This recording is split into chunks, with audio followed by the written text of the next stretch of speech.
Hi guys, welcome again in Mosina classes. तो आज हम लोग करने जा रहे हैं 6 दिसंबर इवनिंग शिफ्ट का पेपर। इसके पहले हमने 3 शिफ्ट कंप्लीट कर ली है और प्लेलिस्ट में सारी शिफ्ट आपको मिल जाएगी। मैंने सेपरेट बना दी है प्लेलिस्ट 2019 दिसंबर एग्ज़ाम्स की अलग। ओके, तो हम शुरू करते हैं। और पहला क्वेश्चन जो है आपको दिख रहा है, ये क्वेश्चन आपके है मैथमेटिकल रीजनिंग का। बहुत ही सिंपल सा क्वेश्चन है। बेसिकली बोल ये रहे हैं कि 22,000 रुपये में एक फ्रिज हम बेच रहे हैं, ठीक है, जिसमें हम प्रॉफिट कमाते हैं 10%। ओके, तो यानी ये जो 22,000 है ये हो गया कितना, 110%। ठीक है, ओके। और फिर इसको इंटू 100 कर देंगे तो इसका आ जाएगा इक्वल कितना, 100%। यानी हो जाएगा क्या, ये 20,000 रुपये का। ओके, और जब इसका फिर हम निकाल लेंगे 18%, तो वो कितना हो जाएगा, वो हो जाएगा 3600। यानी 20,000 प्लस 3600 यानी हो जाएगा आपका 23,600। ये पहला आंसर हो जाएगा। ऐसे मैं मैथ के लिए सेपरेट वीडियो बनाऊंगा तो वहाँ मैं और अच्छे से सिंपली जितने भी मेथड्स हैं सब कुछ बता दूंगा, शॉर्ट ट्रिक भी और लॉन्ग मेथड भी जो होता है नॉर्मली। तो इसका आंसर पहला हो जाएगा। ओके, हम लोग आगे बढ़ते हैं। क्वेश्चन नंबर 2 हम देखते हैं, जो कि नंबर सीरीज का क्वेश्चन है। बहुत ही सिंपल क्वेश्चन है। देखिए 2 और 9। ओके, तो डिफरेंस क्या हो गया, इसका 7 हो गया। फिर आ रहा है आपका 20। ठीक है, इसका डिफरेंस क्या हो गया, 11 हो गया। ठीक है, 9 और 20 के बीच का मैं बोल रहा हूँ। 20 और फिर 35 आ रहा है, इसका डिफरेंस क्या हो गया, 15 हो गया। यानी आपको यहाँ पे क्या दिख रहा है कि जो इसका डिफरेंस का डिफरेंस है वो क्या है, 7, 11, 15, 19, 23। या ओके, तो वो आपको मिल जाएगा कितना, 4 4 मिल जाएगा। ओके, तो 7 यहाँ पे, फिर 11 यहाँ पे, फिर 15 और फिर 19। 19 के बाद क्या आ रहा है, 23। 19 के बाद 23, 23 के बाद 27। यानी 77 में जब हम 27 को ऐड करेंगे तो वो बनता है 104। ठीक है, तो ये इसका पहला आंसर हो जाएगा। तो ये डिफरेंस का जो डिफरेंस होता है यानी कॉमन डिफरेंस होता है, उसके बेस पे हमने इस क्वेश्चन को सॉल्व कर लिया। इसको मैं बहुत अच्छे से कराने वाला हूँ। जो आपकी नंबर सीरीज वगैरह क्वेश्चन है वो मैं सेपरेट में करा दूंगा, जितने भी आपके मैथ के रहेंगे और डीआई के क्वेश्चन रहेंगे। ओके, तो हम लोग क्वेश्चन नंबर 3 पे आते हैं। क्वेश्चन नंबर 3 क्या है आपका, which of the following factor have labelled as a social competence. तो यहाँ पे याद ध्यान देने वाली बात क्या है, सोशल कॉम्पिटेंस की बात आपकी कर रहा है। ठीक है, जो आप सोशल इंटरेक्शन वगैरह करते हो उसकी बात कर रहा है। फाइन, तो देख लेते हैं इसमें से पहले क्या नहीं हो सकता। ओके, तो देखिए ई क्या बोल रहा है, in ability to translate thought into action. तो इन एबिलिटी की बात कर रहा है, इसका कोई मतलब भी नहीं, कोई भी सेंस इसका नहीं बन रहा है आपका सोशल उसमें। ठीक है, तो इस सोशल कॉम्पिटेंस में कोई भी सेंस नहीं बन रहा है इसका, तो ई तो होगा नहीं, ई कट गया आपका। ओके, आगे देखते हैं हम लोग। इंटेलिजेंस जनरल टू स्पेसिफिक, इसका भी कुछ सेंस नहीं बन रहा है। ठीक है, क्योंकि सोशल इंटरेक्शन की बात कर रहा है तो इसका भी सेंस नहीं बनता, तो यानी ये भी कट गया। तो अब देखते हैं कि डी हो सकता है, बी हो सकता है, ए हो सकता है। ठीक है, डी बी ए आपको कहाँ मिल रहा है, डी बी ए। ठीक है, एक minute, sorry, A B D ना, हाँ ए बी डी आपको कहाँ मिल रहा है, ए बी डी आपको थर्ड मिल रहा है। थर्ड आपका आंसर हो जाएगा। ओके, ई और सी तो होगा नहीं, हमने पहले ही देख लिया इसको सोशल इंटरेक्शन के अंदर। आगे बढ़ते हैं, क्वेश्चन नंबर 4 पे आते हैं। अब ये क्वेश्चन सर्कल का है, फॉर्मूला बेस क्वेश्चन है। ये मैं सेपरेट वीडियो में कराऊंगा आपको, जहाँ मैं न्यूमेरिकल और डीआई कराऊंगा आपको। ठीक है, अभी मैं इसका आंसर बता देता हूँ आपको, आएगा 8.7 सेंटीमीटर। ओके गाइस, आगे चलते हैं। अब देखिए क्वेश्चन क्या आपके सामने आ गया, कम्युनिकेशन का क्वेश्चन है, बहुत ही सिंपल सा क्वेश्चन है ये। क्वेश्चन बेसिकली बोल रहा है विच ऑफ द फॉलोइंग थ्योरी। तो ये एक थ्योरी पूछ रहा है, इसमें से जो ऑप्शन आपको दिया है, can be applied to a classroom communication. Classroom communication में क्या होता है, बेसिकली क्लासरूम कम्युनिकेशन में दो लोग होते हैं, एक टीचर होता है, एक स्टूडेंट होता है। ठीक है, तो इनका क्या होता है, इंटरेक्शन होता है। ओके, तो सोशियोलॉजी की एक थ्योरी है, सोशल कंस्ट्रक्टिज्म। ठीक है, यानी जो ये थ्योरी है आपकी, इसमें इन्होंने क्या बताया है, इन्होंने बताया है कि सोशल इंटरेक्शन से जो होता है काफ़ी चीज़ें जो होती हैं आपको बेटर होती हैं। ठीक है, नॉलेज वगैरह बेटर होता है, काफ़ी कुछ होता है। तो क्लासरूम कम्युनिकेशन में बेसिकली हम लोग यही करते हैं, तो इंटरेक्शंस होता है between the student and teacher. तो सोशियोलॉजी की यही थ्योरी यहाँ पे वर्क करेगी और आंसर क्या हो जाएगा, इसका पहला हो जाएगा। ओके, आगे बढ़ते हैं हम लोग। अब ये क्वेश्चन रिसर्च का आ गया। देखिए अब क्वेश्चन क्या है, बहुत ध्यान से समझिएगा इस क्वेश्चन को। At the stage of data analysis in which quantitative technique have been used by a research the evidence warrant the rejection of a null hypothesis. Null hypothesis को आप रिजेक्ट कर रहे हो तो उसका मतलब क्या है, आप सेलेक्ट कर रहे हो अल्टरनेटिव को। ठीक है, दो ही होता है, नल को आपने रिजेक्ट कर दिया और हमारी कोशिश भी होती है नल को हम रिजेक्ट कर दें। और कोशिश क्या होती है, हम प्रूफ करने की अल्टरनेटिव को। ठीक है, तो ऑप्शन देखते हैं यहाँ पे क्या होगा, रिजेक्टिंग द एचओ यानी null and also the substance research hypothesis, दोनों को रिजेक्ट तो करेंगे नहीं, एक को तो हमें सेलेक्ट करना है, यानी इसको हमने रिजेक्ट कर दिया नल को, तो अल्टरनेटिव को हमने सेलेक्ट कर लिया, इसका मतलब ठीक है। Rejecting the null and accepting the substance research hypothesis, substance का मतलब क्या है, अल्टरनेटिव ही है। ओके, तो इसका आंसर जो होगा वो हो जाएगा आपका बी। ओके, देखिए नल का मतलब क्या होता है कि जब वेरिएबल के बीच में कोई रिलेशनशिप ना हो, जैसे कि फॉर एग्जांपल हम कोविड की मेडिसिन तैयार कर रहे हैं। ओके, सिंपल से एग्जांपल लेते हैं। अब जो मेडिसिन तैयार कर रहे हैं उसका कोई भी प्रभाव नहीं पड़े कोविड के ऊपर, तो वो क्या होगा, वो होगा नल हाइपोथेसिस। ठीक है, या उस दवा से कोविड ठीक होगा तो वो होगा अल्टरनेटिव। तो हम दवा क्यों प्रोड्यूस कर रहे हैं, क्योंकि उससे कोविड यानी कोरोना सही हो जाए। तो हमारी कोशिश क्या होती है, हमेशा नल को रिजेक्ट करने की, और हम टेस्ट किसको करते हैं, नल को ही टेस्ट करते हैं और ट्राई करते हैं इसको रिजेक्ट करने का। ठीक है, नल अल्टरनेटिव बहुत शानदार वीडियो पड़ा हुआ, रिसर्च में जाइए देख लीजिए। यहाँ मैंने शॉर्ट ने बता दिया आपको, नल नाम में ही क्या है, जीरो, यानी नो रिलेशनशिप की बात करता है ये, यानी कोविड और कोविड की दवा में कोई भी संबंध आपस में नहीं है। तो आंसर फिलहाल इसका बी हो जाएगा। आगे बढ़ जाते हैं हम लोग। Successful educational communication is dependent upon the, ठीक है, तो यहाँ पे सक्सेसफुल एजुकेशन कम्युनिकेशन की बात कर रहा है, बहुत सिंपल क्वेश्चन है। ठीक है, तो वर्बल कम्युनिकेशन बॉडी लैंग्वेज ज़रूरी है, ज़रूरी है सर, बी सही है आपका। नेगेटिव फीचर्स ऑफ ऑडियंस, इसका कोई मतलब नहीं है आपका यहाँ पर। ठीक है, नेगेटिव साउंड भी कर रहा है, इसका कोई सेंस यहाँ नहीं बनता। Okay, analysing the audience need, ठीक है, ये भी हो सकता है आपका। एक मिनट ऑप्शन देख लेते हैं हम लोग, इसका क्वेश्चन नंबर क्या है आपका 7। ओके, तो इसमें जो होगा ए तो नहीं होगा, ए तो हम कंफर्म ए नहीं होगा, तो पहला ऑप्शन आपने काट दिया। बी तो होगा सर, बी तो होगा, तो सी एंड डी भी कट गया आपका। ओके, तो आंसर क्या हो सकता है, एनालाइजिंग द ऑडियंस नीड, क्योंकि देखो जैसे ही क्लास की बात कर रहे हैं तो वहाँ बात किसकी हो रही है, स्टूडेंट की हो रही है। ठीक है, तो स्टूडेंट की नीड क्या है, उसको कैसे कम्युनिकेट करना, उसको कैसे समझाना है कॉन्सेप्ट को, तो उसके लिए उसकी नीड पता होना ये बहुत ज़रूरी है। ठीक है, जैसे अभी हम कम्युनिकेट कर रहे हैं पेपर्स को, क्यों कम्युनिकेट कर रहे हैं, क्योंकि नेट के एग्जाम पॉइंट ऑफ व्यू से जो प्रीवियस पेपर्स एनटीए ने दिया है दिसंबर और जून वाला, वो बहुत बहुत इंपॉर्टेंट है, और ये आप जो स्टूडेंट हैं, जो एस्पिरेंट हैं, उनकी नीड है, दैट्स वाई हम ये काम कर रहे हैं। तो बी एंड डी जो होगा वो मोस्ट अप्रोप्रिएट होगा यहाँ पे, तो आंसर जो होगा आपका चौथा हो जाएगा इसका। एक मिनट, चौथा हो जाएगा आंसर आपका। ठीक है, ओके, आगे बढ़ते हैं हम लोग। क्वेश्चन नंबर 8 भी कम्युनिकेशन का और बहुत ही सिंपल सा क्वेश्चन है ये तो। विच of the following will help overcome communication barrier, यानी कम्युनिकेशन बैरियर को कौन सी चीज़ इसमें से दूर करेगी।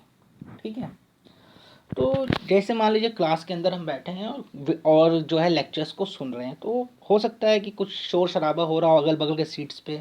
ओके, तो इसको हम कैसे ओवरकम कर सकते हैं, यानी इससे कैसे हम बच सकते हैं और या खुद को बचा सकते हैं। ठीक है, तो हम कर क्या सकते हैं, देखिए नेगलेक्ट करने से तो सोल्यूशन होगा नहीं।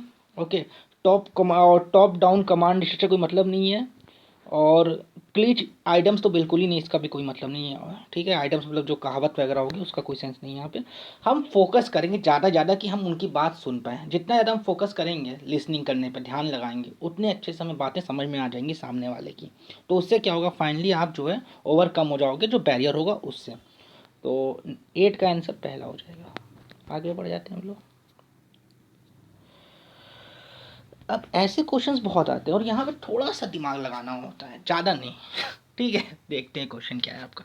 Identify the sequence which correctly indicate the order for ensuring teaching learning activity. ठीक है, तो देखिए कई बार होता क्या है ना कि अब इसको पूरा सीक्वेंस में सेट करना है हमको, तो हम थोड़ी बहुत एक दो हिंट से चीज़ें पकड़ सकते हैं। जैसे यहाँ पे देखिए एक्सटेंड क्या होता है, एक्सटेंड का मतलब बेसिकली हो गया रीटीचिंग। ठीक है, यानी दोबारा से आप उसको एक्सटेंड कर रहे हो। रीटीचिंग आप कब करोगे, जब चीज़ों को आप इवेलुएट कर लोगे तभी करोगे ना रीटीचिंग। जी हाँ, तभी करेंगे सर रीटीचिंग। ओके, तो पहले आप एक्सप्लेन करोगे और फिर इंगेज होगे, बिल्कुल नहीं सर, पहले हम इंगेज होंगे। ठीक है, यानी टीचर के पॉइंट ऑफ व्यू से बता रहा हूँ। जैसे मैंने ये पेपर आपके साथ प्रेजेंट किया, तो इसके लिए मैंने पहले क्या किया, इस पेपर को खोजा, डाउनलोड किया या किसी से लिया, तो मैं इंगेज हुआ।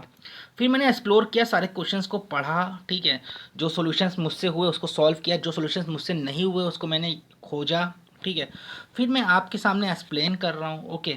इसके बाद मैं वीडियो खुद भी देखूंगा, इवेलुएट करूंगा, और नीड पड़ेगी तो दोबारा से इसमें कुछ कमी रहेगी तो मैं दोबारा आपको बताऊंगा। तो यानी ये आप देखिए ऑप्शन नंबर 4 एक पूरे सीक्वेंस में बन रहा है, तो यही आपका आंसर हो जाएगा। और पकड़ा कैसे हमने, क्योंकि इवेलुएट और एक्सटेंड यानी रीटीचिंग हो गई एक्सटेंड का सेंस, तो ये आपको सिर्फ सी और डी में मिल रहा था, तो आंसर 4 हो जाएगा आपका। आगे चलते हैं हम लोग। Consider the following with reference to the Indian school of logic. देखिए इंडियन स्कूल ऑफ लॉजिक की बात आ रही, बहुत इंपॉर्टेंट टॉपिक है आपके एग्जाम पॉइंट ऑफ व्यू से, ठीक है। तो यहाँ पे देखिए लॉजिक की बात, इंडियन लॉजिक हो या नॉर्मली लॉजिक जो भी हम लोग पढ़ते हैं, ठीक है, तो वो भी हो, तो दोनों में क्या होता है, आर्गुमेंट का बड़ा इंपॉर्टेंट होता है, ठीक है। जो आप पढ़ते हो प्रीमाइसेस 1 प्रीमाइसेस 2 कंक्लूजन, वो सब क्या होता है, आर्गुमेंट होती है, ठीक है। यानी कुछ प्रीमाइसेस होगा उसके बेस पे कुछ कंक्लूजन होगा, नॉर्मली यही होता है। तो आर्गुमेंट के बेस पे ही जो भी लॉजिक होती है वो वर्क करती है, वो इंडियन लॉजिक हो या अदरवाइज कोई और लॉजिक हो, ओके। तो यहाँ पे ओनली ओनली लिख दिया है, तो हमें आर्गुमेंट को छोड़ना नहीं है, ठीक है। तो हमें आर्गुमेंट के साथ ही चलना पड़ेगा। अब आर्गुमेंट में क्या होगा, परसेप्चुअल नॉलेज भी कैसे आएगा, आर्गुमेंट जाएगा तो आर्गुमेंट में वो कवर हो जाएगा, ठीक है। जितने भी आपके 6 जो भी हैं, 6 क्या क्या नाम है उसका, 6 प्रमाण जो भी हैं वो आर्गुमेंट में कवर हो जाएंगे आपके, फाइन। तो आर्गुमेंट को आपको छोड़ना नहीं है, तो इसलिए यहाँ पे हम देखते हैं ऑप्शन क्या क्या दिया है। ए दिया है, बी दिया है, बोथ ए बी दिया है, सी डी दिया है, ठीक है। सी डी तो आप काट दीजिए क्योंकि हमें आर्गुमेंट के साथ रहना है, ओके। ऐसे क्वेश्चन बिल्कुल सही नहीं है ये अपने आप में, इसमें कमी है क्योंकि दोनों में ओनली ओनली लगा दिया है। जब ओनली ओनली लगा दिया जाएगा तो फिर दो चीज़ें आप साथ में नहीं ले सकते, बट एग्जाम में इसने दोनों साथ में लिया क्योंकि आर्गुमेंट तो होना ही चाहिए किसी भी लॉजिक में, ओके। तो पहला हो जाएगा, दूसरा हो जाएगा it is related to the form of argument, बिल्कुल फॉर्म ऑफ आर्गूमेंट से रिलेट करता है ये, और कंटेंट ऑफ आर्गूमेंट ओनली ये भी रिलेट करता है, ठीक है। और फिर इसके अंदर पार्ट में आ जाएगा आपका परसेप्शन और एनालॉगी, तो उससे हमें मतलब नहीं है फिलहाल। तो क्योंकि यहाँ पे दिया ही नहीं ऐसा कि हम चारों को चारों ले सकें, तो हमें क्या करना है, बेस्ट ऑप्शन चूज़ करना है, जो कि हम चूज़ कर रहे हैं ए और बी को, तो थर्ड आपका आंसर हो जाएगा। आगे बढ़ते हैं, ये क्वेश्चन अपने आप में इनकम्प्लीट तक है। तो क्वेश्चन क्या है आपका, क्वेश्चन नंबर 11 पे आते हैं। Which of the following considered key teaching behaviour belonging to category of effectiveness, ठीक है। तो यहाँ पे क्वेश्चन बेसिकली पूछ रहा है, इफेक्टिव टीचिंग की बात कर रहा है, ठीक है। तो जरा देखते हैं इसको, थोड़ा ध्यान से देखते हैं। अब making idea clear to learner who may be different level of understanding, देखिए इसमें तो कोई डाउट होगा ही नहीं। जब भी आपको टीचिंग को इफेक्टिव करना होगा तो ये काम तो आपको करना ही पड़ेगा, अपने थॉट्स को क्लियर रखना पड़ेगा, अपने आइडियाज़ को क्लियर रखना पड़ेगा, ठीक है। क्योंकि वहाँ पे क्या है कि डिफरेंट लेवल ऑफ स्टूडेंट्स वहाँ पे रहेंगे जिनको हमें समझाना है, तो हमें हर स्टूडेंट को समझाना है, ठीक है, उनके हिसाब से इस तरह क्लास में पढ़ाना है कि हर इंडिविजुअल जो है कॉन्सेप्ट को समझ पाए। तो यहाँ पे कोई डाउट नहीं है, ये तो होगा ही, ये तो होगा ही होगा। देखते हैं उसके बाद। अब देखिए पहले करना क्या है, अब हमें मालूम है कि ए तो आंसर होगा, तो यहाँ से 2 ऑप्शन कट गए जिसमें ए नहीं आ रहा है। इस तरह से आपको एग्जाम में अटेम्प्ट करना है, ओके। तो इससे आपका काम ईजी हो जाता है और एक्यूरेसी बढ़ जाती है। मैं डायरेक्टली आंसर बता सकता हूँ, बट मैं इसलिए बता रहा हूँ इस तरीके जैसे आपको एग्जाम में करना है, ठीक है। चीज़ों को इजी करो, जितना इजी करोगे उतना इजी होगा तुम्हें एग्जाम में अच्छा स्कोर करना। तीसरा कट गया, चौथा कट गया। अब बची बात कि सर ए के साथ बी भी होगा, दोनों, क्योंकि फर्स्ट या सेकंड आंसर होगा, और ए भी होगा बी भी होगा, तो यानी हमें मालूम चल गया कि आंसर में ए भी होगा बी भी होगा। अब हमें डिसाइड करना है कि सी होगा कि ई होगा, ठीक है। ई में क्या है पहले देख लेते हैं। Using meaningful verbal press to get and keep student actively participate in learner process, यानी यहाँ पे क्या बात कर रहा है, एक लाइन में बोले तो बोल रहा है मोटिवेट करने की बात कर रहा है, तो ई तो अच्छी बात बोल रहा है, ठीक है। तो यानी मोटिवेट करने की बात बोल रहा है, ओके। और देखते हैं सी क्या बोल रहा है, using student idea by acknowledging and summarising. देखिए स्टूडेंट के आइडियाज़ को आप यूज़ कर सकते हो, बट उसको लेके आप एक्नॉलेज करो और समराइज करो पूरे क्लास को, ये जरूरी नहीं है, ठीक है। और ये कोई की बिहेवियर या इफेक्टिव बिहेवियर नहीं कह सकते हम इसको, जबकि ई वाला जरूरी है क्लास के अंदर इफेक्टिव टीचिंग करने के लिए, मोटिवेशन जरूरी है उनका, उनकी बात आप सुन सकते हो, ठीक है, और उनकी बात को आप शामिल कर भी सकते हो, बट ये जरूरी नहीं है, ठीक है, यानी मैंडेटरी कंडीशन नहीं है ये। तो यहाँ पे हमें ज़्यादा बेटर कौन लग रहा है, जब हम कंपेयर कर रहे हैं सी और ई के बीच में, तो ई इज़ मोर पावरफुल यहाँ पे दिख रहा है हमको, ठीक है। तो हमारा आंसर क्या हो जाएगा, दूसरा हो जाएगा आपका, A B and E, okay. आगे चलते हैं। अब आ गया आपके सामने, क्या आ गया स्केल, ओके। इसका वीडियो पड़ा है, कहाँ पड़ा है, जाएंगे आप जब रिसर्च के वीडियो में, वहाँ आपको मिलेगा। तो यहाँ पे आपकी सबसे ज़्यादा लोवेस्ट लेवल की स्केल कौन सी होती है, नॉमिनल स्केल होती है, और हाईएस्ट लेवल की स्केल कौन सी होती है, वो होती है आपकी रेशियो स्केल, ओके, तो स्पीड एंड फ्रीक्वेंसी कहाँ पे जाएगी, क्योंकि यहाँ पे मेजर्स करना होता है टाइम वगैरह को सबको, तो डी का हो जाएगा 1। तो डी का हो जाएगा 1, जो कि आपको मिल रहा है सिर्फ एक ऑप्शन में। देखिए आपको सीधे सीधे आंसर मिल जा रहा है इतने ईजी वे में, ठीक है। तो डी का 1 हो गया आपका। ओके, तो आंसर आपका थर्ड हो गया, लेकिन हम आगे डिस्कस करते हैं इसको। अब हम देखते हैं कि एटीट्यूड एंड वैल्यू। एटीट्यूड जो होता है उसको हम मेज़र नहीं कर सकते, उसको ऑर्डर में लगा सकते हैं, ठीक है। तो सी का हो जाएगा 2 आपका, ठीक है।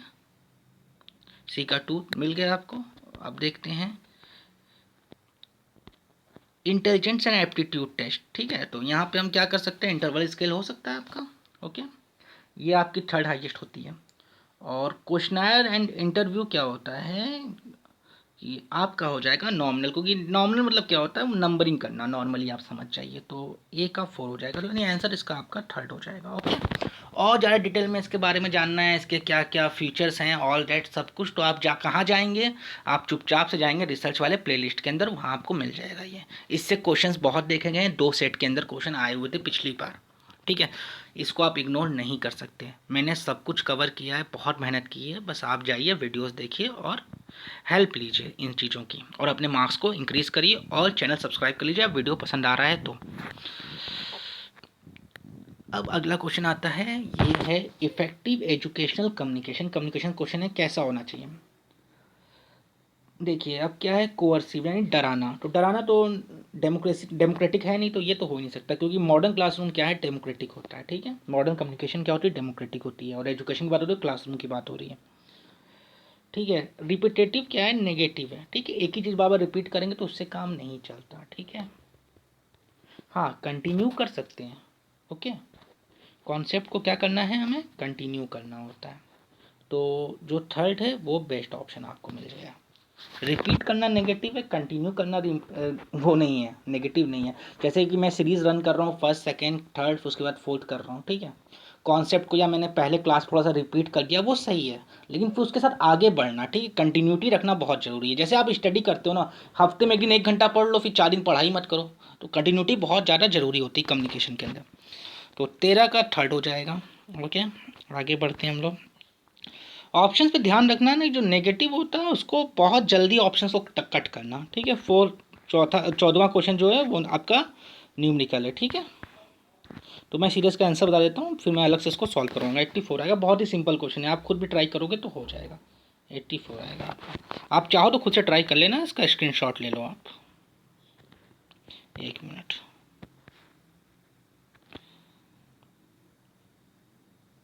स्क्रीनशॉट आप ले लो, ठीक है। ओके, अब हम लोग आगे बढ़ते हैं। अब आगे आपके सामने क्या आ गया, ये सामने आ गया डिस्ट्रीब्यूशन। डिस्ट्रीब्यूशन चार्ट बहुत मैटर करता है आपके लिए, ठीक है। डिस्ट्रीब्यूशन चार्ट पढ़ाया गया है आपको, लॉजिकल रीजनिंग में आप जाओगे तो वहाँ मिल जाएगा। नो डॉग्स आर रेप्टाइल, तो ये क्या है, सब्जेक्ट और प्रिडिकेट बोथ आर डिस्ट्रीब्यूटेड, ठीक है। बोथ सब्जेक्ट एंड प्रिडिकेटेड डिस्ट्रीब्यूटेड है, ठीक है। तो ये आंसर हो जाएगा थर्ड आपको। मैं जल्दी से आपको हल्का सा रिवाइंड करा देता हूँ इस डिस्ट्रीब्यूशन चार्ट को, जिससे आपको थोड़ी हेल्प मिल जाए, ठीक है। तो जो आपका होता है, जैसे कि यहाँ पे जो यूनिवर्सल अफर्मेटिव होता है, ठीक है, यूए, तो उसमें जो होता है खाली जो आपका सब्जेक्ट होगा वो डिस्ट्रीब्यूटेड होगा, ठीक है, ओनली सब्जेक्ट डिस्ट्रीब्यूटेड। और जो आपका यूनिवर्सल नेगेटिव होता है वहाँ क्या होगा, सब्जेक्ट प्रिडिकेट बोथ होगा, ठीक है। और जो आपका पर्टिकुलर अफर्मेटिव होता है यानी पर्टिकुलर पॉजिटिव होता है, उसमें ना तो सब्जेक्ट डिस्ट्रीब्यूटेड होगा ना प्रिडिकेट डिस्ट्रीब्यूटेड होगा। और जो आपका पर्टिकुलर नेगेटिव होता है उसमें क्या होगा, ओनली प्रिडिकेट डिस्ट्रीब्यूटेड होगा, ठीक है। आई थिंक आप थोड़ा कंफ्यूज हो रहे हो, करो डैट्स वाई लॉजिकल रीजनिंग में जाओ, वहाँ वीडियो देख लो, क्लियर हो जाएगा आपको। ये सारे क्वेश्चन मेरे पढ़ाए हुए हैं। आगे बढ़ते हैं हम लोग। ये क्वेश्चन तो कितनी बार आ चुका है, इसको गिनना है मुश्किल है, 50 बार से अधिक बार आ चुका है आपके एग्जाम्स में नेट के, ठीक है। Plan, act, observe and reflect, ये आपका क्या है, एक्शन रिसर्च की सीक्वेंस है, ठीक है।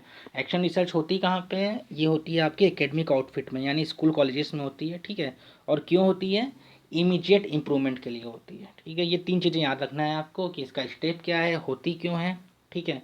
इमीडिएट इम्प्रूवमेंट के लिए होती है, कहाँ पे होती है, स्कूल कॉलेजेस में होती है, यानी एकेडमिक आउटफिट में होती है। और एक चीज़, इसका बिहेवियर क्या होता है, ये साइक्लिक होती है बाई नेचर। ये भी क्वेश्चन आपके एग्जाम में आया था, नोट कर लीजिएगा आप लोग। जब भी वीडियो देखिए मेरा कॉपी लेके बैठिए, ज़्यादा अच्छा रहेगा आपके लिए। ओके, आगे बढ़ते हैं हम लोग। अब यहाँ पे रिसर्च क्वेश्चन आ गया है, एथिक्स है, ठीक है। आगे बढ़ते हैं हम लोग। A college teacher present a research paper in seminar, the research paper cites reference which are pretty old. ठीक है, क्या है, बहुत पुरानी है।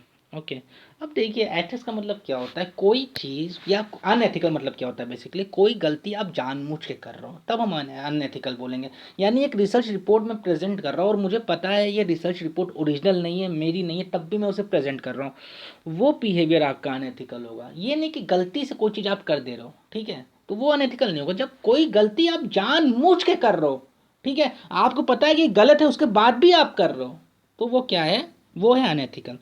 तो एक चीज़ तो पता चल गई, यहाँ पे एथिक्स का कोई मतलब नहीं है, तो एथिकल वाला ऑप्शन आप काट दीजिए, ठीक है। टेक्निकल को मतलब यहाँ पे तो है नहीं, टेक्नोलॉजी को रिलेट तो हम कर नहीं रहे हैं, ठीक है, तो ये टेक्निकल भी कट गया आपका। अब देखिए यहाँ पे क्या है, paper seminar research paper site reference with PT old this situation. तो बेसिकली क्या प्रॉब्लम है यहाँ पे, हमने इसको अपडेट नहीं किया, ठीक है, हमने कोई चीज़ इग्नोर भी नहीं की है, हमने ओल्ड दिया है, तो उसका मतलब क्या है कि हमारा डाटा जो है, या हमारा जो वो है, क्या बोलते हैं, रेफरेंस जो है काफ़ी ओल्ड है। तो यानी यहाँ प्रॉब्लम क्या आ रही है, यहाँ प्रॉब्लम आ रही है अपडेटिंग की, ठीक है। अपडेटिंग यहाँ पे कीवर्ड होगा, यहीं से आपको आंसर मिलेगा, आंसर आपका फोर्थ हो जाएगा, ठीक है, थर्ड नहीं फोर्थ। तो 17 क्वेश्चन का फोर्थ आंसर हो गया। आगे बढ़ते हैं हम लोग। अब ये क्वेश्चन अनुमना का है। अनुमना बहुत बहुत बहुत ज़्यादा इंपॉर्टेंट है, उसको आप नहीं छोड़िएगा, ठीक है। अब देखिए अनुमना में एक स्टेप होती है, प्रतिजना सबसे पहले आता है, ठीक है। प्रतिजना जो होती है वो क्या होती है, प्रतिजना वो स्टेटमेंट जो हमें प्रूफ करनी है, ठीक है। यानी हम कहते हैं पहाड़ पे आगे, इस बात को हमें प्रूफ करना है, ठीक है। और क्या देख के हम कह रहे हैं पहाड़ पे आगे, धुआं देख के, यानी हेतु, ठीक है। हेतु मतलब क्या होता है, रीज़न, कॉज। हेतु के बाद क्या मिलेगा आपको थर्ड स्टेप में, थर्ड स्टेप में आपको मिल जाएगा उदाहरणा, ठीक है, यानी एग्जाम्पल। कि ऐसा नहीं है कि सिर्फ यहीं पे आग और धुआं का रिलेशनशिप साथ में है, और भी एग्जाम्पल्स हैं, जैसे ओवन, ठीक है। तो ये उदाहरणा हो गया, यानी एग्जाम्पल हो गया, ये तीसरा आपका हो गया। चौथा क्या होगा, चौथा आपका हो जाएगा उपनयन। उपनयन में क्या होगा, उपनयन में जो होगा, जो एग्जाम्पल हमने दिया उसका प्रैक्टिकल यूज़ होगा, ठीक है, जो उदाहरण हमने दिया। और पांचवा क्या होगा, फाइनली निगमना, यानी डिडक्टिव जो हमने किया, फाइनली उसका रिजल्ट निकाला, ठीक है, इन्फेरेंस निकाला। ये इसकी हो गई 5 स्टेप जो आपको याद रखनी है, ओके। और डाउट हो तो आप मुझसे व्हाट्सएप पे पूछ सकते हो, मैं नीचे नंबर दे दूंगा अपना। तो इसका आंसर फिलहाल क्या हो जाएगा आपका, इसमें से कौन सी स्टेप नहीं, उपमना यानी कंपेरिजन। ये अपने आप में क्या है, ये अपने आप में एक अलग प्रमाण है, ठीक है, जहाँ पे कंपेरिजन होता है। तो 18 का आंसर बी हो जाएगा, ठीक है। आगे बढ़ते हैं हम लोग। अब क्वेश्चन आता है आपके सामने, if data has been recorded using technical media which among the following is a necessary step to the way in interpretation. देखिए डाटा को जब, या पेपर वर्क में हम कुछ करते हैं, तो हम क्या करते हैं, पहले ट्रांसक्रिप्शंस करते हैं, यानी उसको हम रिकॉर्ड करते हैं। तो यहाँ पे सबसे पहले क्या होगा, हमें ट्रांसक्रिप्शन करना पड़ेगा, ये टर्म आपने कई बार सुना होगा, ठीक है। तो 19 का पहला, इसके बगैर आप कुछ और नहीं कर सकते, ओके। उसको ट्रांसलेट करते हैं, बेसिकली डॉक्यूमेंटाइजेशन करते हैं उसकी हम नॉर्मली। तो 19 का आंसर ए हो जाएगा इसका। आगे बढ़ते हैं हम लोग। The main purpose of using ICT, ICT क्या है, इंफॉर्मेशन कम्युनिकेशन टेक्नोलॉजी, ठीक है। आईसीटी, आईसीटी वर्सेस आईटी जो डिफरेंस है उसका वीडियो पढ़ा जरूर देख लीजिएगा, कई बार एग्जाम में क्वेश्चन आ जाता है। तो यहाँ पे बेसिकली हम कोई भी चीज़ क्लासरूम के अंदर क्यों यूज़ कर रहे हैं, आखिरकार हम क्लास के अंदर पढ़ाई क्यों रहे हैं, इसलिए पढ़ा रहे हैं क्योंकि हमारा फॉरमोस्ट ऑब्जेक्टिव क्या है, हमारा उद्देश्य, आखिरी उद्देश्य क्या है कि जो हम पढ़ाएं वो बच्चों को समझ में आए, यानी लर्निंग क्या हो, वो मैक्सिमाइज हो, इफेक्टिव हो, यही सब है ना हमारा। तो रिलेट हम जो भी क्लास के अंदर कर रहे हैं एज अ टीचर, वो क्यों कर रहे हैं, लर्निंग को इफेक्टिव करने के लिए, लर्निंग को मैक्सिमाइज करने के लिए, क्योंकि हमारा फाइनल ऑब्जेक्टिव जो है वही है, यानी प्रमुख उद्देश्य या आखिरी उद्देश्य हमारा यही है। तो जितनी ही प्रोसेस क्लास के अंदर हो रही है, सबका उद्देश्य क्या होना चाहिए, लर्निंग को मैक्सिमाइज करना, यानी ऑप्टिमाइज करना, ठीक है, आउटकम ऑफ टीचिंग, ओके। तो ये हो जाएगा आपका चौथा इसका आंसर। बाकी ऑप्शन भी आप देख सकते हो, इंटरेस्टिंग हाँ बनाते हैं, लेकिन ये आपका मेन ऑब्जेक्टिव नहीं होता, इसका मेन पर्पस पूछ रहा है ना। प्रमुख उद्देश्य क्या होता है किसी भी चीज़ को यूज़ करने का क्लासरूम के अंदर, जैसे आप चार्ट यूज़ कर रहे हो, मैप यूज़ कर रहे हो, कुछ भी यूज़ कर रहे हो, क्यों कर रहे हो, लर्निंग को मैक्सिमाइज करने के लिए कर रहे हो। आईसीटी को भी हम इसलिए यूज़ कर रहे हैं, दूसरा क्या है, डाइवर्ट करना student attention in the class, बिल्कुल नहीं, नेगेटिव है। Keep student engage in the class, हाँ ये भी है, पहला तीसरा भी सही है, लेकिन हमारा फॉरमोस्ट ऑब्जेक्टिव क्या है, लर्निंग को ऑप्टिमाइज करना, इसी के लिए हम लोग सब कुछ करते हैं, टीचिंग ऐड वगैरह का भी यूज़ इसीलिए होता है। ये हो गया आपका 20वां क्वेश्चन। आगे बढ़ जाते हैं हम लोग। देखिए कंपोजिशनल स्किल की बात हो रही है, यानी बात कैसी हो रही है यहाँ पे, जो आपके एग्जाम्स में क्वेश्चन आते हैं, किस एग्जाम्स में जो आते हैं, जो आपके first year, second year, third year में आते हैं, ठीक है, subjective type question 10 number 20 number वाला, तो उसमें आप क्या करते हो, आंसर को कंपोजिशनल करते हो, यानी आंसर को एक्सप्लेन करते हो लंबे लंबे पेजेस पे, ठीक है। तो उसके लिए आपको कैसा कैसा चाहिए, ऑब्जेक्टिव तो चाहिए नहीं, जो आपका नेट का पेपर है वो तो बिल्कुल नहीं चाहिए, शॉर्ट आंसर भी नहीं चाहिए, प्रोजेक्टिव भी नहीं चाहिए, ऐसे टाइप चाहिए, ठीक है। क्योंकि आपको क्या करना है, कंपोजिशन करना है, यानी लंबे लंबे आंसर्स को मेंटेन करना है। ओके, तो आंसर इसका बी हो जाएगा। आगे बढ़ते हैं हम लोग जल्दी जल्दी, ठीक है। एडजशन रीजन क्वेश्चन आ गया आपका, टीचिंग क्वेश्चन है ये। Giving below are two statement, one is label assertion and the other is label as reason. Okay, question पे आते हैं सीधे सीधे।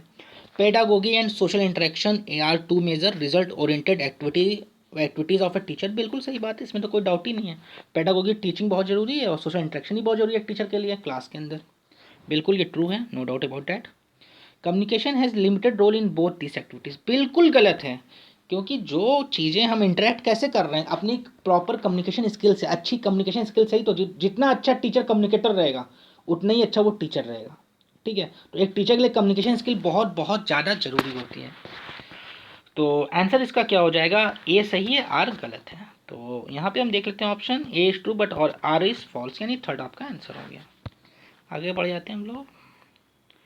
अब देखिए यहाँ पे दूसरा चीज आ गया, कन्वर्ज की बात हो रही है, ऑल कैट आर मेमल्स, तो इसका कन्वर्ज क्या होगा, इसका कन्वर्ज सम में जाएगा, ठीक है, किस में जाएगा, सम में जाएगा पहली बात, और सम मेमल्स आर कैट हो जाएगा, तो ये हो जाएगा आपका third.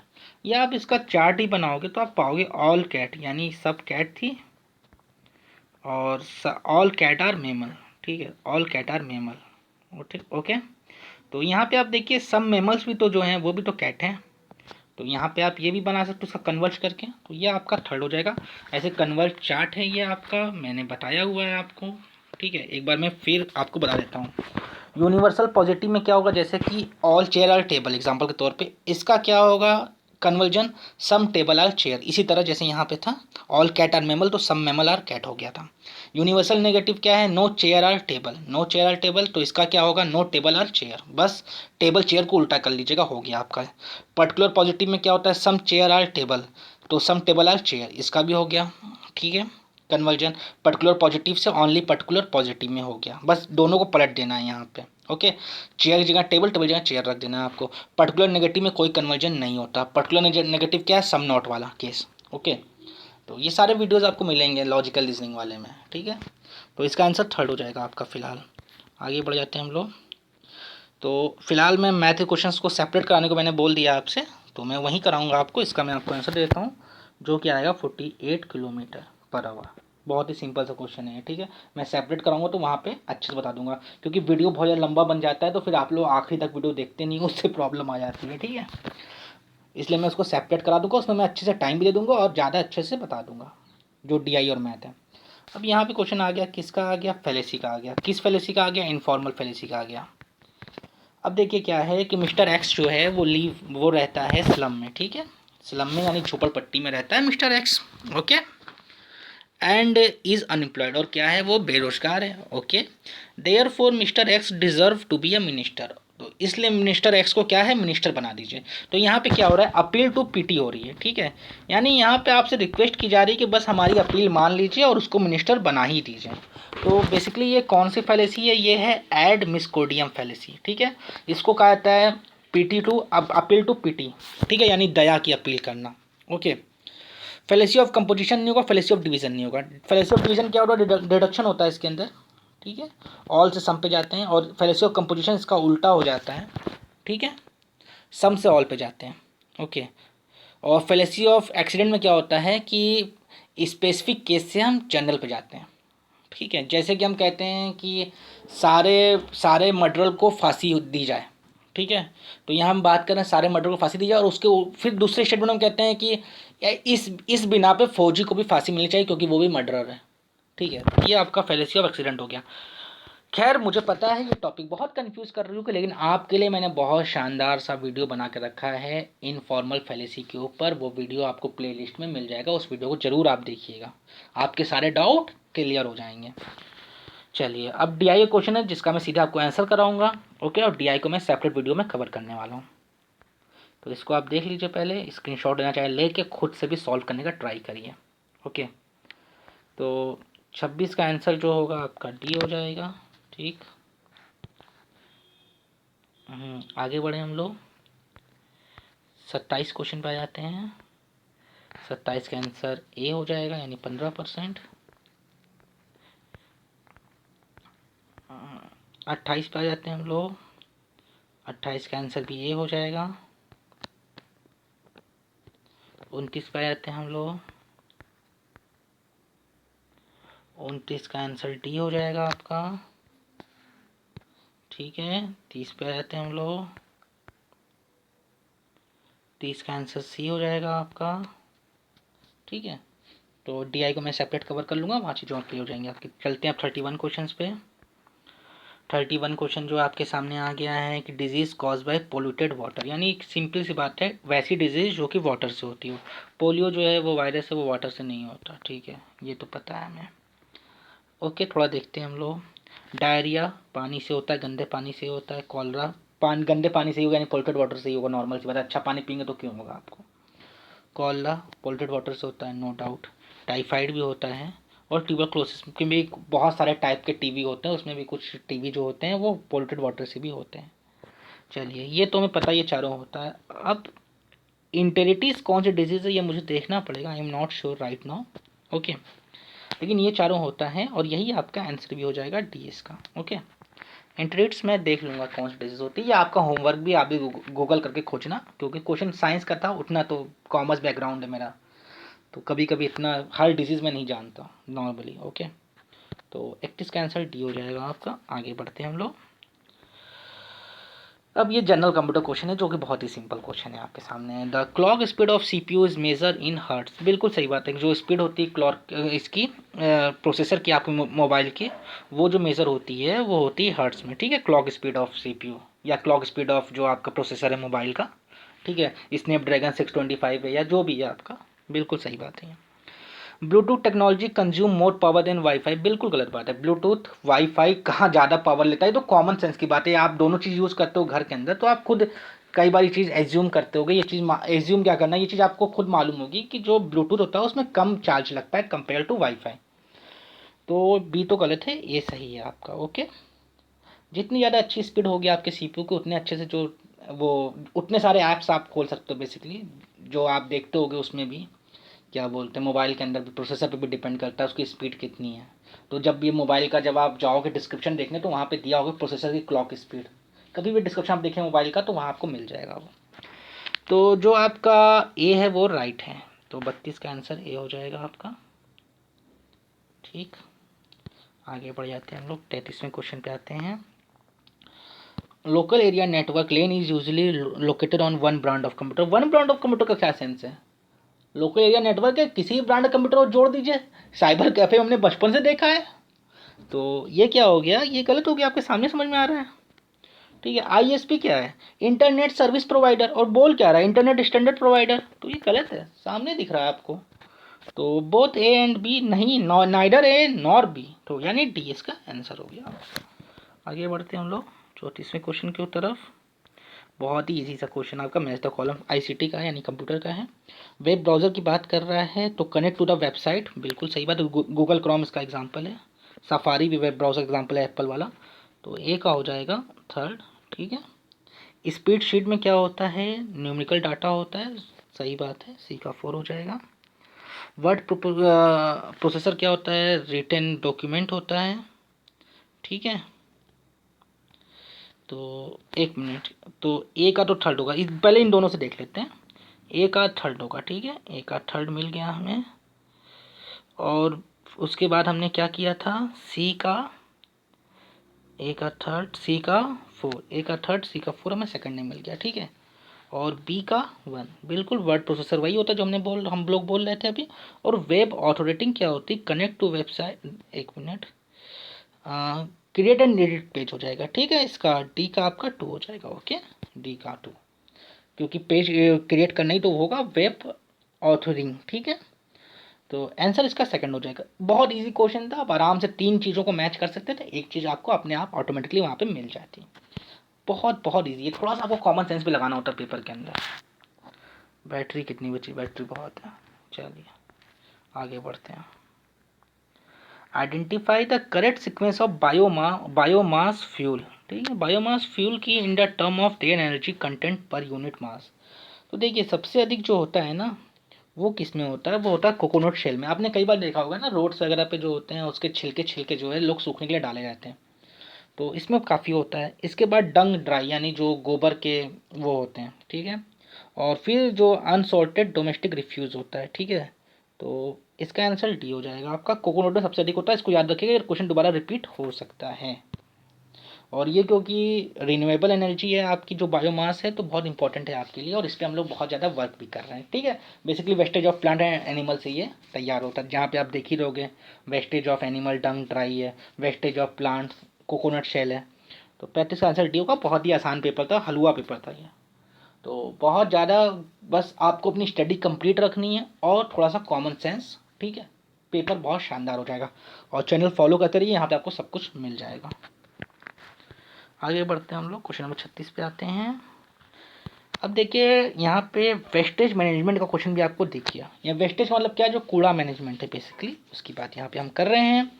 Which of the following sequence of disposal option for low hazardous solid waste from industrial and urban sources in order of increasing desirability? Desirability मतलब क्या है कि ज़्यादा डिजाइबल वेस्ट कौन सा होगा, उसके इसमें उसके सीक्वेंस में आपको ये लगाना है, ठीक है। तो सबसे ज़्यादा डेंजर कौन सा होता है? इनडिस्क्रिमिनेट डंपिंग, यानी कहीं भी कूड़े का भंडार फेंक देना, ये ज़्यादा डेंजर होता है। लैंडफिल, लैंडफिल जो होता है, जो कूड़ा घर बना होता है, आपने कई जगह देखा होगा, वो लैंडफिल होता है। ये इससे कम होता है, क्योंकि एक जगह तो आप कूड़ा कहीं भी फेंक दे रहे हो, लेकिन एक जगह लैंडफिल में क्या कर रहे हो, एक ही पर्टिकुलर जगह कूड़ा आप डंप कर रहे हो, ठीक है, बेसिकली। तो जो डंप कर रहे हो वो लैंडफिल हो गया, यानी इससे तो ये बेहतर है, ठीक है। डिजाइबल, ज़्यादा डिजाइबल है ये आपका लैंडफिल। तीसरा क्या है? इंक्रिनेशन, यानी जला देना कूड़ा, ठीक है। जलाने में क्या होता है कि वो सारा वेस्टेज खत्म होता है, प्लास्टिक वगैरह जो भी होता है, लेकिन हाँ इससे एयर पोल्यूशन होता है, बट लैंडफिल से ये बेहतर है, ओके। और चौथा क्या है? रीयूज़, ये बेस्ट है, क्योंकि कूड़ा क्या हो रहा है, दोबारा से रीयूज़ हो रहा है। तो सबसे ज़्यादा डिजाइबल क्या हो गया? चौथा वाला हो गया। तो ये आंसर 1 हो जाएगा आपका। बहुत ही कॉमन सा क्वेश्चन था ये आपका। तो लेकिन थोड़ा सा वेस्ट मैनेजमेंट थोड़ा सा आप देख लीजिएगा इन्वायरमेंट के अंदर, ओके। और मैं कोशिश करूँगा मैं वीडियो बना दूँ इसके ऊपर भी। अब देखिए ये क्वेश्चन आपके सामने आ गया। पीपीएम का मतलब क्या होता है? ये होता है पर ये मिलियन से मतलब है। पीपीएम का फुल फॉर्म क्या होता है? पर पर्टिकुलर इसका मतलब एम से तो मिलियन होता है, ठीक है। मैं फुल फॉर्म बोल रहा हूँ, उसको देख लूँगा अभी मैं। पर पार्टिकल और मिलियन होता है इसका मतलब, ठीक है। तो ये बात कर रहा है किसकी? 400 पीपीएम की बात कर रहा है। तो ये मिलियन में होता है, तो 400 जो होगा वो 10 लाख का कितना परसेंट होगा? वो परसेंट होगा 0.04%। सीधे सीधे आप निकाल लोगे इसको। इसका आंसर पहला हो जाएगा आपका। क्वेश्चन क्या था आपका? Suppose the concentration of carbon dioxide green house gas responsible for climate change in 400 ppm, ठीक है। तो फिर यहीं से आप इसका फॉर्मूला पुट करके आंसर को निकाल लोगे, ठीक है। आगे बढ़ते हैं हम लोग क्वेश्चन नंबर 38 की तरफ। विच among the following is a massive open, यानी मूक platform created by ministry of human resources development government of India? तो ये स्वयं था, ठीक है। स्वयं वेरी वेरी इंपॉर्टेंट है। और यह मूक स्वयं क्या क्या है ये पड़ा हुआ है वीडियो, ठीक है।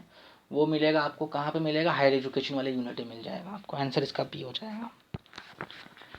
आगे बढ़ते हैं हम लोग।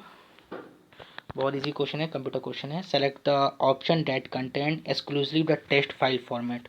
टेस्ट फाइल की बात कर रहा है। MP3 टेस्ट फाइल नहीं है, ठीक है। MP3 टेस्ट फाइल नहीं है, MP3 टेस्ट फाइल नहीं है। तो आंसर क्या हो जाएगा आपको? दूसरा बी हो जाएगा। तो यहाँ पे एग्जामिनर आपको मौका दिया होता है, थोड़ा सा कॉमन सेंस भी आप लगाओगे, या पर्टिकुलर स्पेसिफिक आंसर नहीं पता है तब भी आप आंसर टिक कर सकते हो, ठीक है। वहाँ पे क्या रहना है? कूल एंड काम रहना है, और लॉजिकल होकर ऑप्शंस को एनालाइज करना है, और हर क्वेश्चन में हिंट मिल जाएगी आपको, उस हिंट को यूज़ करना है, ठीक है। CSV RTF और टेस्ट, तो टेस्ट तो पता ही है आपको कि नॉर्मल सी बात है यार, ये तो होना ही होना है। तो आंसर आपका बी हो जाएगा 39 का। आगे बढ़ते हैं। विच among the following recommend the establishment of state council of, ठीक है, ये डायरेक्ट क्वेश्चन आपका था, तो मैंने लिखवाया हुआ है जितनी भी आपकी एजुकेशन पॉलिसीज़ हैं और जितनी भी समितियां बनी हुई हैं वो वीडियो आप देख लेना हायर एजुकेशन में। ये डायरेक्ट क्वेश्चन या तो आपको आएगा या नहीं आएगा, इसमें एक्सप्लेन करने वाली कोई बात नहीं है। 40 का आंसर थर्ड हो जाएगा आपका। बहुत इंपॉर्टेंट है, नेशनल पॉलिसी ऑफ एजुकेशन 1986। अगला क्वेश्चन आपके सामने आ गया कि ये साहब कौन से आए थे नालंदा विश्वविद्यालय में। Who among the following scholars carried back scripture from Nalanda university. ठीक है, तो पहली बात याद रखिएगा, चाइना से आए थे, कोरिया से नहीं आए थे, तो ए और बी तो कट गया आपका। ठीक है, और जुआन मैंग नहीं आए थे, कौन आया था, जुआंग चैंग आया था। ठीक है, तो ये आंसर थर्ड हो जाएगा आपका। ओके, अब 42 आ गया आपका। स्टेचुरी फंक्शन ऑफ यूजीसी पूछा, विच अमंग द फॉलोइंग। तो देखिए, आप एग्ज़ाम किसका दे रहे हो, नेट का दे रहे हो ना। एग्ज़ाम ले कौन रहा है, यूजीसी ले रहा है ना। तो इसका काम क्या है, इसका जो स्टेचुरी फंक्शन क्या है, मेंटेन करना standard of teaching and research in universities. तो ये एग्ज़ाम क्यों हो रहा है, बेसिकली रिसर्च के लिए हो रहा है। ठीक है, साथ में लगा असिस्टेंट प्रोफेसर, लेकिन मेन फोकस क्या है, रिसर्च के ऊपर। 42 का क्या हो जाएगा, थर्ड हो जाएगा आंसर आपका। यूजीसी के बारे में बहुत डिटेल में मैंने बताया हुआ है, सब कुछ बताया, सारे फीचर्स मैंने लिखवाए हुए हैं। कहाँ पे लिखवाए हैं, सारे फीचर सारे फंक्शन सब कुछ लिखा हुआ है। आपको जाना कहाँ पड़ेगा, हायर एजुकेशन में जाना पड़ेगा। 43 क्वेश्चन डायरेक्ट है, पेरिस एग्रीमेंट से क्वेश्चन आपके सामने आ गया है। As per the provision of Paris agreement the intended nationality determinant contribution of INDC are to be review every. कितने साल पर रिव्यू होता है ये, आई थिंक ये 15 साल पर रिव्यू होता है, सॉरी ये 5 साल पर रिव्यू होता है। ठीक है, तो ये क्वेश्चन डायरेक्ट होता है, तो इनको थोड़ा आपको याद रखना होता है। ठीक है, तो या याद नहीं रखोगे तो मैं भी कंफ्यूज हो रहा हूँ, तो आप भी कंफ्यूज हो सकते हो, इसलिए ऐसे क्वेश्चंस को याद रखना है। ये आपको मिल जाएगा पेरिस एग्रीमेंट के अंदर, जो वीडियो मैंने बनाया हुआ है। 44 क्वेश्चन देखते हैं, फिर से क्वेश्चन आ गया स्पीड में। The clock speed of CPU has not increase significantly in recent year. थोड़ा सा जो है कॉन्ट्रोवर्शियल है ये, लेकिन हम मान सकते हैं सीपीयू की स्पीड उस तरह से इंक्रीज नहीं हुई जैसी इंक्रीज होनी चाहिए थी, और रीज़न तो बिल्कुल ही इलॉजिकल है इसका। ठीक है, software now being used to faster and therefore process do not have to be faster. अब प्रोसेसर सॉफ्टवेयर किस तरह हम रिलेट नहीं कर सकते, तो रीज़न तो आपका गलत है, यानी एजेशन आपका सही है, रीज़न आपका गलत है। तो 44 का आंसर क्या होगा, A is true but R is false, यानी ये हो गया आपका। चलिए 45 क्वेश्चन पर जाते हैं हम। The national skill skill qualification framework. देखिए, स्किल का मतलब क्या होता है, कम्पिटेंसी से मतलब होता है। ठीक है, तो कम्पिटेंसी मतलब क्या होता है, न्यू स्किल आपके अंदर डेवलप होना। 45 का आंसर 1 हो गया। पैसे जो है आप स्क्रीनशॉट ले लीजिए, मैं क्वेश्चन आपको करा देता हूँ सीधे।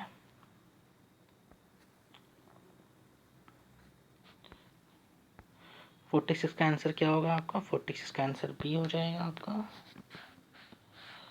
47 का आंसर क्या होगा, 47 का आंसर आपका हो जाएगा सी। ठीक है, 48 का आंसर हो जाएगा आपका सी। सी, ठीक है, 49 का आंसर हो जाएगा आपका, ये सारे आंसर ऑफिशियल की से लग रहे हैं तो उसकी आप टेंशन मत लीजिए, बी। और 50 का आंसर हो जाएगा आपका ए।